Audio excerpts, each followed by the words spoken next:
네, 우리는 말씀을 통해서 하나님을 조금씩 알아가고 있습니다. 인간의 지능으로 겨우 100년 안에 하나님을 많이 알게 되는 것은 불가능한 일이지만 어제의 나보다 조금 더 하나님을 알게 되는 것은 우리에게 무척 유익한 일입니다. 오늘도 저는 여러분에게 하나님을 증언할 건데요. 하나님의 수많은 부분 중에 딱 한 부분을 증언할 거예요. 이 말씀이 여러분에게 유익이 되기를 원합니다. 네. 삶은 참 아이러니합니다. 임종철 목사가 주영광 교우들에게 해줄 수 있는 가장 좋은 게 무엇일까요? 그거는 제가 여기서 아무 쓸모도 없어지는 일입니다. 이게 무슨 말이야? 이렇게 싶으시겠지만 제가 여러분에게 해드릴 수 있는 최고 수준으로 좋은 것은 여러분이 목사님이 없어도 되는 사람이 되는 겁니다.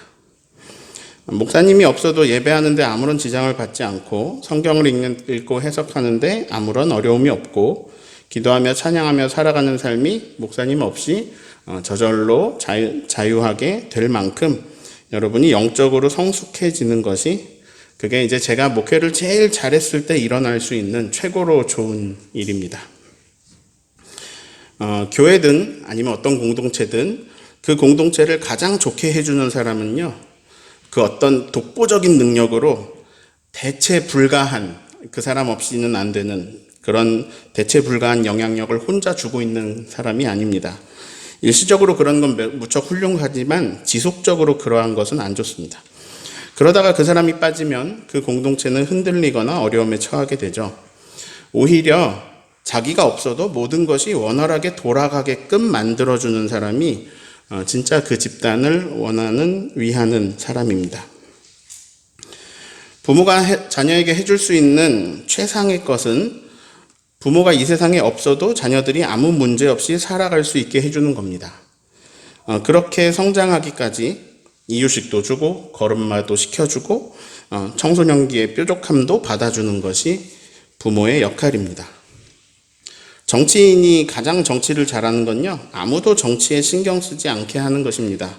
너무 잘하고 있어서 부족한 것도 없고 별로 불만도 없고 억울한 사람도 없고 그래서 정치에 별 관심이 없는 상태를 만들어주는 것이 정치를 가장 잘하는 것입니다.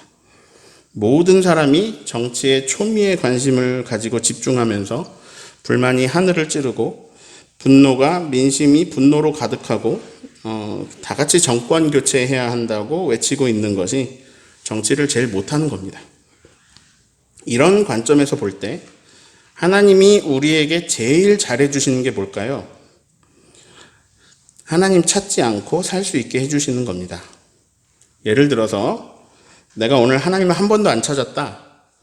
이건 엄청난 은혜입니다. 하나님과의 관계적인 부분을 빼고 말하는 거예요.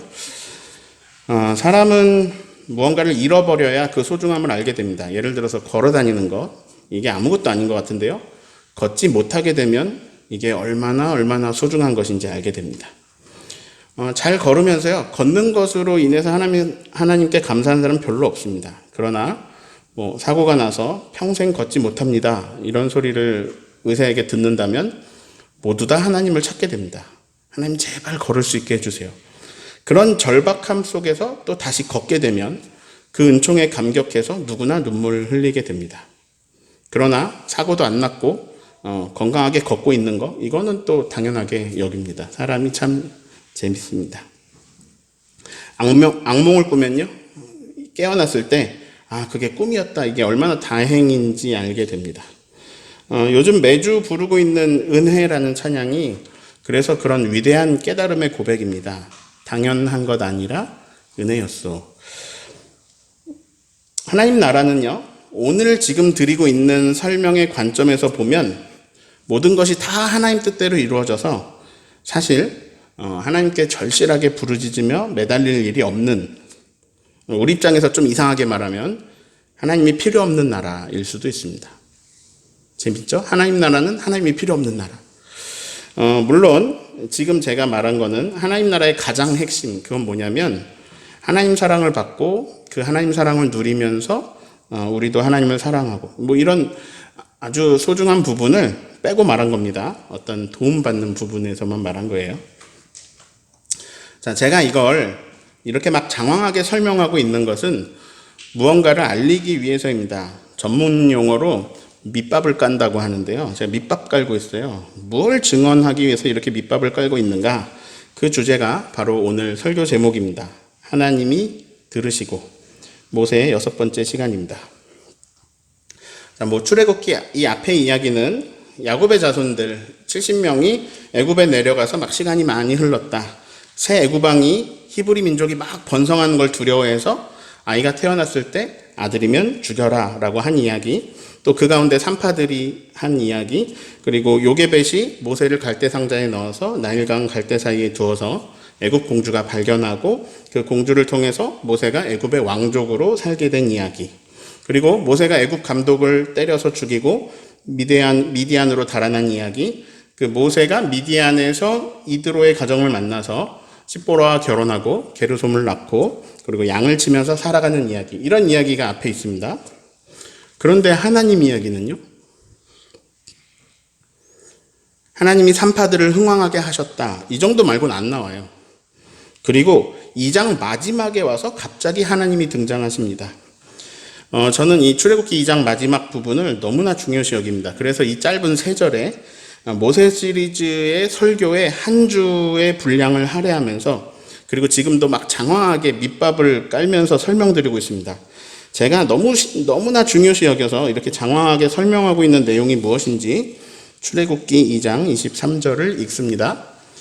여러 해 후에 애굽 왕은 죽었고 이스라엘 자손은 고된 노동으로 말미암아 탄식하며 부르짖으니 그 고된 노동으로 말미암아 부르짖는 소리가 하나님께 상달된지라. 사람은 욕심으로 제국을 세웁니다. 서로가 다 제국을 욕심으로 세울 때 세상은 동물의 왕국, 약육강식의 모습으로 나타나게 됩니다. 이 강자의 욕심은 더 강해져서 더 많이 가지고, 그래서 더 많이 지배하는 것입니다. 이 욕심을 채우는 방법으로 폭력이 사용됩니다. 강자는 폭력을 사용해서 약자를 괴롭히고, 약자의 노동력으로 인해서 자기 힘을 더 키웁니다. 약자는 죽도록 일하지만 그것이 자기 것이 되는 게 아니라 강자의 것이 됩니다.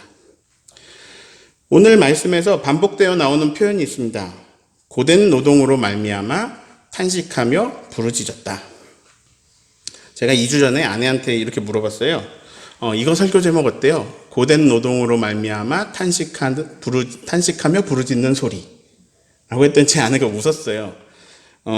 주보에 넣기 힘들 것 같아서 웃는 그런 웃음이겠죠. 너무 길단 얘기겠죠. 무리를 해서라도 저는 오늘 설교 제목 이렇게 지으려고 했습니다. 고된 노동으로 말미암아 탄식하며 부르짖는 소리. 아무튼 이게 너무 길어가지고요. 근데 제 입에도 잘 안 붙어요. 고된 노동으로 말미암아 탄식하며 부르짖는 소리. 아무튼 이 23절의 내용은 뭐냐면 고된 노동으로 말미암아 탄식하며 부르짖는 소리가 하나님께 상달되었다라는 내용입니다. 저는 오늘 딱 하나의 내용을 전하고 싶습니다. 고된 노동으로 말미암아 탄식하며 부르짖는 소리가 하나님께 상달되었다. 끝입니다. 예. 근데 이게 너무 길어가지고요. 우리 기억이 안 남아요. 고된 노동, 이 내용이 되게 중요한데 이게 기억에 남으면 안 되는데. 근데 다행이에요. 그 다음 24절이 해결해 주었어요. 24절 읽습니다. 하나님이 그들의 고통소리를 들으시고 하나님이 아브라함과 이삭과 야곱에게 세운 그의 언약을 기억하사.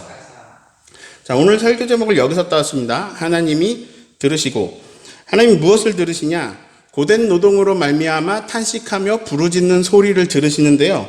24절에서 깔끔하게 요약해 줬어요. 어떤 소리예요? 2글자? 고통소리. 25절도 읽습니다. 하나님이 이스라엘 자손을 돌보셨고 하나님이 그들을 기억하셨더라.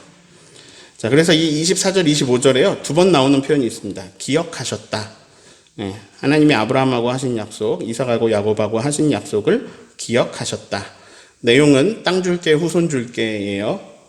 자, 기억하셨다라는 표현은 그러면 그동안 까먹고 있었다, 이런 걸까요? 아닙니다. 하나님은 계속해서 약속을 이행하고 계셨어요. 지금 히브리 민족의 수가 막 많아지고 있죠. 이건 뭐냐면요, 후손 줄게의 약속을 하나님이 성실히 이행하고 계신 거예요. 그리고 이제 때가 다가오고 있습니다. 어느 때냐? 땅 줄게. 이 약속이 이루어질 때가 막 다가오고 있습니다. 그것이 되어가고 있는 거예요. 자, 기억하셨다 이런 뜻은요, 잊고 계셨다 이런 말이 아니고요. 이 뒤에 이제 출애굽기 3장부터 나오잖아요. 하나님이 막 1장 2장에 하나님 잘 안 나오다 갑자기 하나님이 등장하면서 하나님이 이제 움직이기 시작하실 거다라는 복선이라 그러죠. 미리 알려주고 있는 겁니다. 자, 그래서요, 큰 눈으로 요약해 보면 이렇습니다. 출애굽기 1장하고 2장은요, 악한 세상이에요. 사악한 애구방이 얼마나 안 좋은 세상을 만들고 있는가를 1장, 2장이 보여줍니다. 그런데 2장 마지막에 하나님이 이제 움직이실 거다. 그 하나님을 움직이는 신호탄이 있습니다. 고통소리입니다.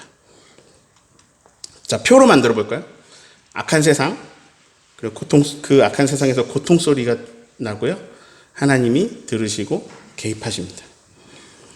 자, 이거는 이제 그 애굽의 시대나 아니면 뭐 전 세계로 볼 때나 아니면 한 나라로 이렇게 큰 세상에서 봐도 그렇고요. 아주 작은 세상으로 그냥 한 사람의 인생 같이 작은 세상에서도요, 이게 이제 똑같이 적용돼서 나타나는 일입니다. 어떻게 우리 인생에서 어떻게 적용이 될까요? 똑같아요. 악하고 힘든 상황이 생기고요. 우리가 고통소리를 내면 하나님이 듣고 개입하시는 거죠. 자, 개개인의 삶에서 정말 힘들고 열악한 상황이 되면요, 그 고난으로 말미암아서 고통소리를 내는데요, 하나님이 이거를 들으신다는 겁니다. 그리고 움직이십니다. 저는 이제 목회 에너지를 굉장히 많은 에너지를 성경 공부에 쏟으려고 하는데요. 성경 공부 시간에 뭐 하는지 궁금하시죠? 성경이라는 이 책 자체에 대해서 공부한다기보다는 삶에 대해서 봅니다. 그래서 자기의 삶에 대해서 성경적 가치관으로 돌아보고요. 그리고 그 가치관으로 이제 지금의 삶을 살아가는 연습을 계속 하면서 이제 삶에 대한 대화를 나누고 있습니다. 자기가 살아온 인생을 들여다보고, 그리고 지금의 삶은 어떤가, 이제 진리의 말씀, 진리의 방향에 비추어서 어떤지 생각해보고 막 이야기 나누고 있는데요.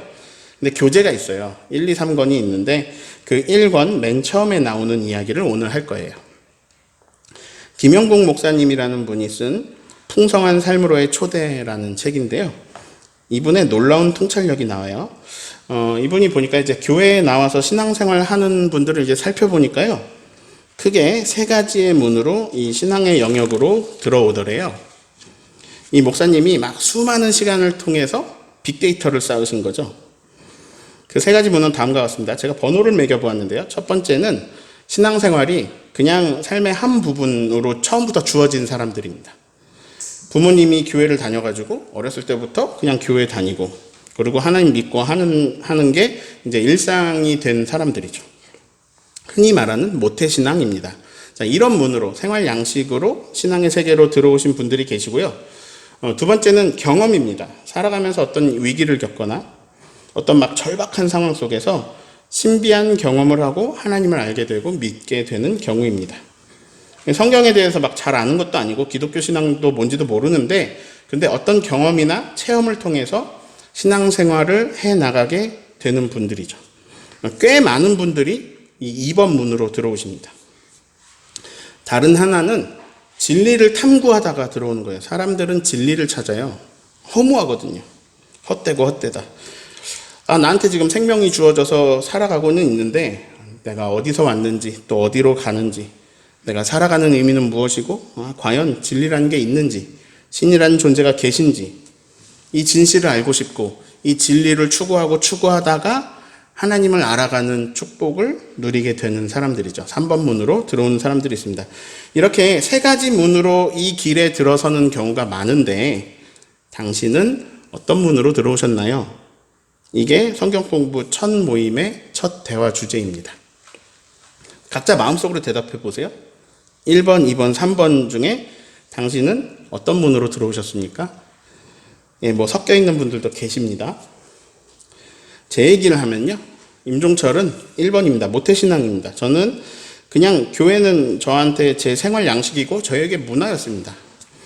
예, 저에게 믿음이란 게 있는 것 같은데요. 믿음은 들음에서 나잖아요. 근데 제가 많이 들었는데, 근데 이게 저의 믿음인지 세뇌당한 건지 모르겠는 거예요. 자, 이제 그래서 뭐 3번문 쪽으로 갑니다.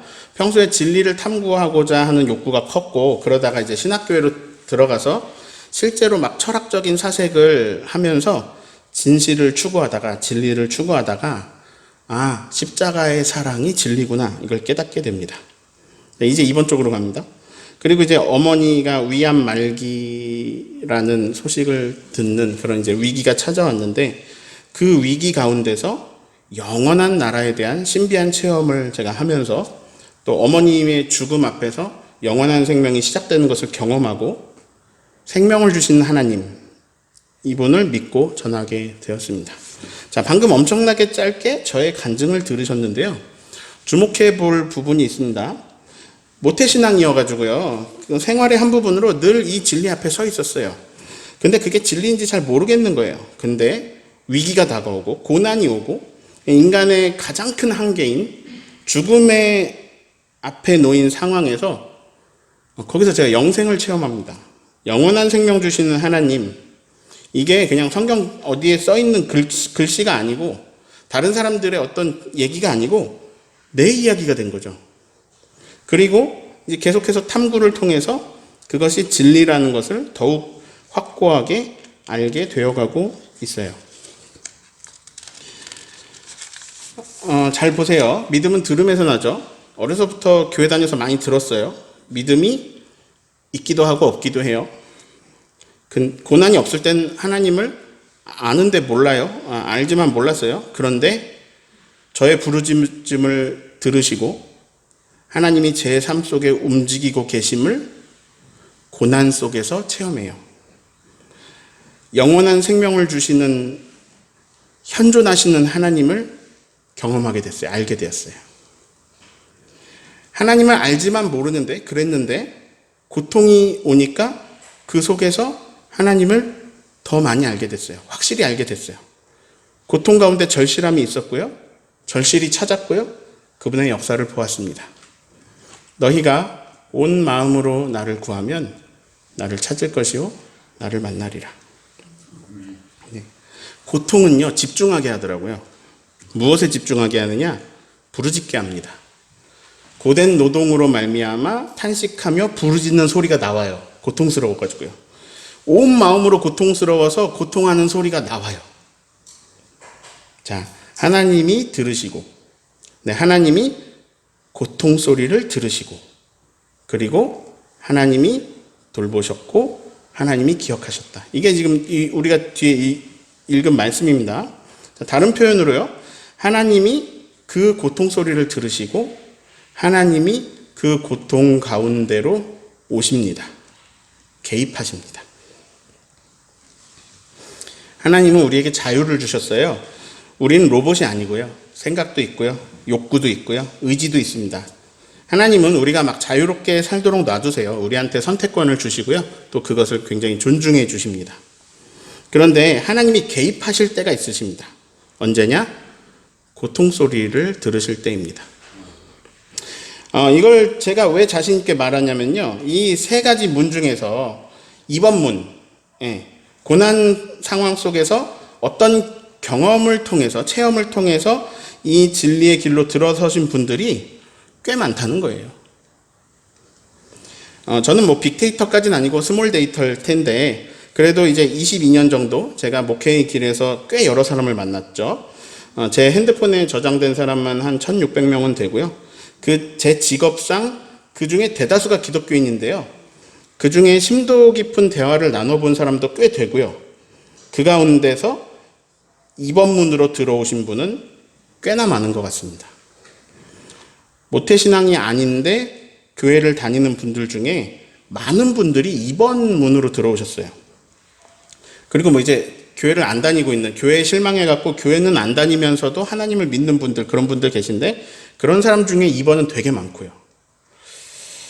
이 말은 뭐냐? 하나님이 고통 소리를 들으시고 그 삶 속에서 일하신다는 겁니다. 네. 이스라엘 민족의 초기 하나님 경험이요, 출애굽기 2장 맨 뒤에 나옵니다.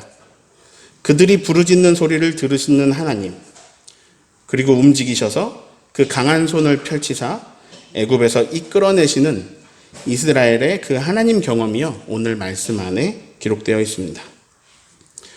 굉장히 중요한 거는요, 이때 이들이 여호와 하나님을 부르지 않았다는 겁니다. 예? 이들은 여호와 하나님 부르지 않았습니다. 왜냐하면 모르거든요. 왜 모르냐면 알고 있는 사람이 없거든요. 이게 다음 주 출애굽기 3장으로 넘어가서야 모세에게 처음으로 알려주세요.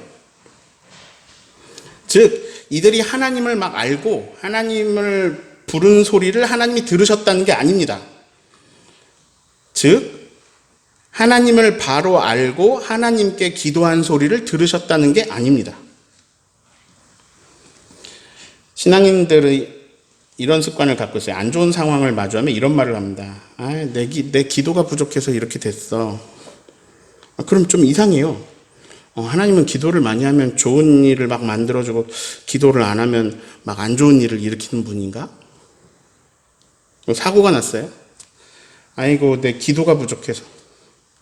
오늘 새벽에 기도를 안 했더니 사고가 났어요, 목사님. 그럼 하나님은 새벽에 기도를 안 하면 사고를 만들어내시는 분인가요? 아닙니다. 사고는 사고고요. 그 사고는 보통은 인간의 탐욕이나 아니면 인간의 실수로 일어나는 게 대부분입니다. 지금 오해하지 마세요. 하나님이 기도를 안 들으신다 이런 말이 아닙니다. 하나님은 우리의 모든 기도를 들으세요. 우리의 찬양을 들으세요. 우리의 감사를 들으세요. 그런데 하나님이 특히나 민감하게 들으시는 소리가 있어요. 고통 소리입니다. 아이를 키우시는 분들은 잘 압니다. 키즈 카페를 상상해 보실까요? 이렇게 생긴 키즈 카페라고 생각해 볼까요? 가운데 막 푹신푹신한 재질의 놀이터가 있고요. 그 다음에 그 놀이터 주변으로 테이블이 있습니다. 여기는 아이들 공간이고 밖에는 부모님 공간인데, 부모님들이 이제 아이들은 안전한 공간에서 놀게 하고 그걸 지켜보면서 부모님들은 커피를 마시죠. 애들이 막 뭘 하고 놀든지 별로 신경 안 쓰고 흐뭇한 미소로 바라봅니다. 막 엄마 아빠한테 와가지고 제잘거리고 자랑하고 하는 소리에 막 눈웃음을 보내주고요. 그리고 계속 잘 놀라고 하고, 그리고 또 계속 커피를 마십니다. 근데 엄마 아빠가 벌떡 일어날 때가 있습니다. 그 놀이터 안에서 일어나는 일에 별로 관여 안 하는데 아이가 울면 그럼 부모님은 반응합니다. 만약에 아이가 놀이기구 사이에 다리가 끼었다든지 그런 위험한 상황에서 막 엄청나게 고통당하면서 비명을 지르고 있으면 그럼 어떨까요? 부모는 갑자기 빛의 속도로 빠르게 달려가서 그 위험 상황을 제거하고 아이를 구해냅니다. 만약에 나이가 훨씬 더 많은 아이가 내 아이를 때리고 있어가지고 그래서 내 아이가 울고 있다면 어떻게 할까요? 부모는 아이들의 공간 안으로 들어갑니다. 그리고 거기서 자기 아이를 보호합니다. 지구가 놀이터라고 생각해 볼게요. 하나님이 우리를 흐뭇한 미소로 바라보시면서 우리가 노는 것을 기뻐하십니다. 그런데 힘센 애굽 왕이 히브리 사람들을 노예 삼고 고된 노역을 시킵니다. 그 고된 노동으로 말미암아 탄식하며 부르짖는 소리가 하나님께 들립니다. 하나님이 개입하십니다. 하나님은 고통당하는 이스라엘 자손을 돌보십니다. 자, 하나님이 개입하시고 하나님이 들으시고 하나님이 돌보셨다. 우리는 지금 이 과정을 출애굽기를 통해서, 모세 이야기를 통해서 보고 있습니다. 우리는 얼마 전에는 아브라함 시리즈에서 하갈의 삶을 통해서 보았습니다. 하갈은 애굽 여인이고 이방 여인이고 하나님 몰라요. 하갈은 기도하는 여인이 아닙니다. 하갈은 예배하는 사람도 아닙니다. 근데 하나님을 안다는 사람 사라가 하갈을 학대합니다.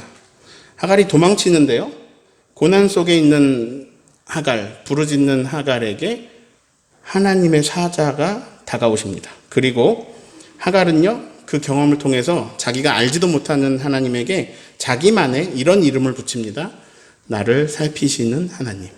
그리고 그 옆에 있는 우물을 나를 살피시는 살피시는 이의 우물 부엘 라에로이 이렇게 짓습니다. 자, 그리고 이제 하갈이 돌아와서 이스마엘을 낳고 잘 살고 있었는데 사라가 하나님의 은총을 입었어요. 하나님의 은총을 입고 이삭을 낳더니 갑자기 하갈을 학대하기 시작합니다. 그래서 이번에는요, 쫓겨납니다. 아들 이스마엘이요, 광야 관목덤불에서 죽게 생겼습니다. 이제 아들이 곧 죽을 거고요. 자기도 시간 좀 지나면 죽을 거예요. 하갈도 울고 이스마엘도 옵니다. 거기서 고통 소리를 들으시고 하갈은 거기서 하나님의 사자를 또 만납니다. 그리고 하나님이 눈을 밝혀주셔서 그 둘은 물을 먹고요, 힘을 내서 광야에서도 살 수 있는 아주 강한 사람들이 됩니다. 그때 하나님이 들으신 건요, 기도 소리가 아닙니다. 고통 소리입니다. 하나님은요, 자기를 믿는 사람들, 자기를 따르는 사람들의 기도만 들으시는 분이 아닙니다. 하나님은요, 기독교인들만의 하나님이 아닙니다. 네. 하나님은 모두의 하나님이십니다. 우리가 하나님을 창조주로 고백할 때, 창조주 하나님을 고백할 때 모두가 하나님의 피조물입니다. 그래서 모두가 하나님의 자녀입니다. 누가 하나님 자녀가 아닌 사람이 있겠어요? 하나님은 사랑하는 자기 자녀들의 고통 소리를 들으십니다. 이 말은요, 하나님을 모르는 사람들 있잖아요. 그들의 고통에도 하나님은 움직이신다는 겁니다. 자, 하늘과 땅으로 얘기해 볼까요? 땅은 인간 수준의 세계고 우리 놀이터입니다. 하늘은 이 땅 이상의 차원입니다. 자, 하늘을 움직이는 섭리가 따로 있고요, 땅을 움직이는 섭리가 따로 있어요. 땅의 세계, 이 땅의 세계나 이 땅을 움직이는 원리나 섭리를 보고 우리가 자연이라고 부릅니다.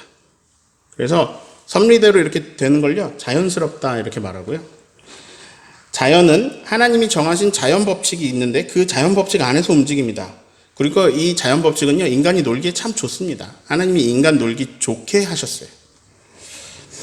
하나님은 인간들의 선택을 존중하시면서 자연 법칙을 최대한 그대로 두십니다. 이 자연적인 것을 넘어서는 것을 초자연적이라고 부르는데요, 하나님은 가끔 이 자연적인 땅에서 초자연적인 하늘을 일으키십니다. 땅의 세계에 하늘의 일이 일어납니다. 땅에 하늘이 침범합니다. 다른 말로 땅에 하늘이 임합니다. 자, 하늘이 뭐 위에 있는 건 아닙니다. 하늘이 이렇게 임할 수도 있고요. 아무튼 다른 차원의 놀라운 초자연적 일이 임하는데, 그러니까 이제 하늘은 완전한 하나님 나라고요, 완전한 하나님 나라인 하늘이 불완전한 하나님 나라인 땅에 임합니다. 너희는 이렇게 기도하라. 나라가 임하시오며. 예, 뜻이 하늘에서 이루어진 것 같이 땅에서도 이루어지이다. 예수님이 기도하라 그래요. 하늘이 땅에 임하기를 기도해라. 하늘이 땅에 개입하는 그 일이요, 그 일이 언제 이루어지느냐? 고통 소리가 들릴 때입니다. 땅의 기도는요, 하늘을 움직이기도 합니다. 의인들의 기도는 역사하는 힘이 큽니다. 기도는 힘이 있습니다. 그런데요, 출애굽의 하나님, 해방의 하나님은 더 민감하신 부분이 있어요. 어디에 민감하시냐? 고통 소리에 민감하십니다. 잘 놀으라고 만들어주신 놀이터에서요, 뭐 큰 아이도 있고 작은 아이도 있어요. 그럼 큰 아이가 작은 아이 뭐 좀 이렇게 놀게 도와주고 같이 놀고 하면 좋은데, 큰 아이가 작은 아이에게 폭력을 쓰고 있는 상황, 그 상황에서는 하나님이 자연 법칙을 잠시 유보하고 하늘의 법칙을 땅에 일으키십니다. 그래서 때로는 홍해가 갈라지기도 합니다. 하늘의 초자연적 섭리가 땅에서 일어나는 경우입니다. 그런 거 경험하셨죠? 오늘날 우리는요, 인류가 그동안 변형시키면서 발전시켜온 자본주의라는 그런 룰 안에서 살고 있습니다. 근데 자본주의는요, 두 가지 측면을 다 가지고 있습니다.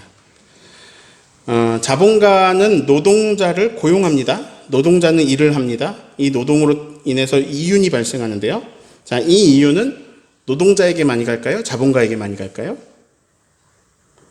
두 가지 측면이 다 있습니다. 자, 바로 여기가 이 사회의 자본주의가 얼마나 건강하냐의 중요한 지점입니다. 자본가에게도 이익이 가야 됩니다. 예, 고용주도 이익을 얻어야 되고요. 투자자에게도 이익이 돌아가야 됩니다. 그리고 노동자들에게도 그 이익이 나눠줘야 됩니다. 노동자가 가져가는 부분이 많으면 그 자본주의는 건강하게 진행될 수 있습니다. 자본주의가 나쁘다 이런 건 아닙니다. 그런데 노동자는 끝없이 일하는데 끝없이 가난해지고 그 수익을 자본가가 독식하는 경우도 있습니다. 두 가지가 다 있는 거예요. 인간의 욕심에 의해서 건강한 자본주의는 많이 사라지고 있습니다. 병든 자본주의는 쉽게 볼 수 있습니다.